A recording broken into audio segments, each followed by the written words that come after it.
Bom, como não cabe para pagar tudo à vista, a revisão geral anual, que é a reposição da inflação no salário do servidor público, nós, neste ano de 2017, terminaremos de pagar a RGA do ano passado e começamos a pagar a RGA 2017. Até o final do ano que vem, final de 2018, quando se encerra esse mandato do governador Pedro Táxi, nós já teremos pago toda a RGA de 2017 e, pela proposta também, a RGA de 2018. Isso trouxe tranquilidade ao servidor, planejamento a todos, tanto ao Tesouro Estadual quanto ao servidor, e é uma negociação muito mais pacífica do que a do ano passado. E o mais importante é que fica descartada a possibilidade de greve dos servidores. Isso foi fundamental para todo o ambiente de negociação. Como desde o começo nós conversamos com o Fórum Sindical e decidimos, de comum acordo, que não negociaríamos com greve na rua, isso foi muito bom.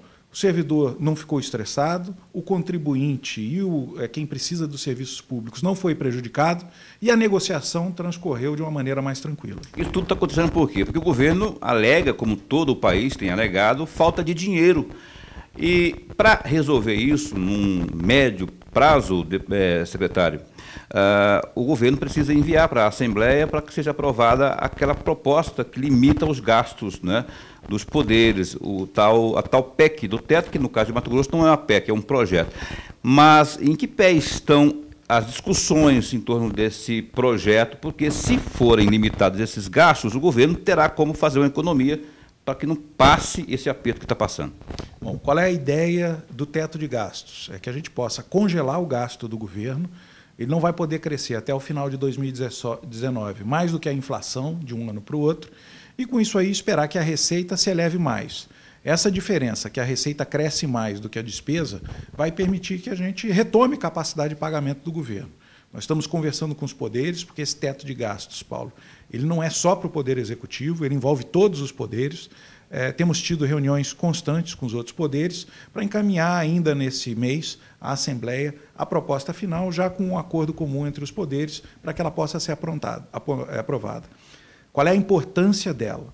Ela faz com que o Estado de Mato Grosso deixe de pagar, à União principalmente, quase R$ 1 bilhão em dívidas até o final de 2018. Vou repetir, R$ 1 bilhão que deixam de ir para o governo federal e ficam aqui em Mato Grosso, gerando renda, emprego e contribuindo para a melhoria da nossa sociedade aqui. Secretário Gustavo, falando do FETAB, que é o Fundo de Transporte e Habitação, eu escutei outro dia o senhor defendendo uma tese que parece ser uma tese relevante desse momento, onde se trabalha aí muito essa discussão para saber de onde tirar recursos para salvar a saúde, para investir, enfim. Estou defendendo aí que os recursos do FETAB fossem usados para pagar dívidas contraídas para a infraestrutura e o dinheiro que entra na fonte 100, não é, o governo usaria a fonte 100 para investir. É mais ou menos por aí. Como é que funcionaria essa tese sua? Bom, a própria lei do FETAB ela já prevê que operações de empréstimo para a infraestrutura possam ser pagas com recurso do FETAB, mas ela traz uma previsão restrita para que isso possa acontecer em operações contraídas após 2015. O que nós queremos é, de maneira emergencial e por um tempo determinado, que isso possa ser feito para os empréstimos contraídos antes de 2015. Olha, isso é dinheiro do FETAB, que é feito para bancar a infraestrutura, sendo usado para pagar dívidas de infraestrutura que já foi realizada. Então, isso me parece muito tranquilo, não tem desvirtuação de uso do fundo, apenas um ajuste de para que empréstimos poderíamos fazer isso.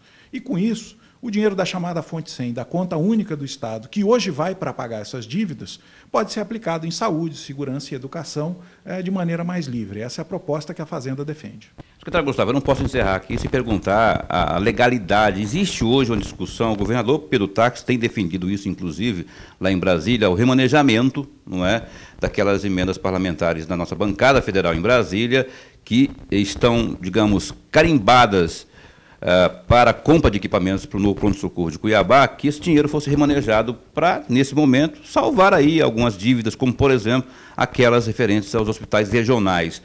Tem uma resistência, especialmente do ponto de vista político, né, da oposição, de fazer esse remanejamento. O governo insiste nisso e, principalmente, vê legalidade nesse remanejamento, já que esse dinheiro estaria carimbado já para a compra de equipamentos?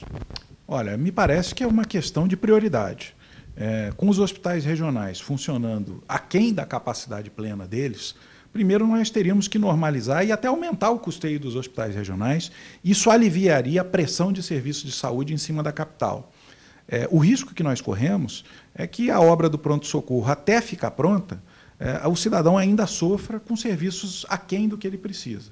Lembrando que nós estamos numa crise econômica, muita gente está deixando de ter plano de saúde e dependendo exclusivamente da saúde pública, do SUS. Então, nós entendemos como prioridade que, nesse momento, é muito mais inteligente alocar recursos nas estruturas que já existem para elas entregarem mais saúde para o cidadão e no Estado inteiro, do que concentrar numa obra que fica pronta no futuro, que fica pronta, talvez, além da crise. Mas tem a compra de equipamentos que precisa passar por um processo de licitação, secretário.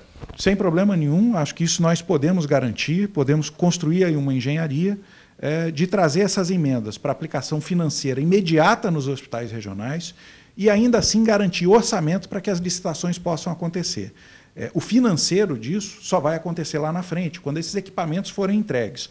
Até lá, o Executivo tem como repor esses 80 milhões. O problema é agora, o problema da saúde é hoje, não pode esperar, são vidas que estão em jogo, e nós entendemos que o mais importante é dinheiro agora para a saúde nas estruturas que estão funcionando. Ok. Secretário Gustavo de Oliveira, muito obrigado por falar conosco aqui no SBT Comunidade, viu? É importante trazer o secretário, porque aí ficam dirimidas as dúvidas quanto às questões técnicas de tudo que está acontecendo aí nessas negociações e com a falta de dinheiro que o governo tem alegado. Está aqui o secretário explicando para o nosso telespectador aqui do SBT Comunidade. Eu volto com você aí no estúdio, Agnello Corbellino.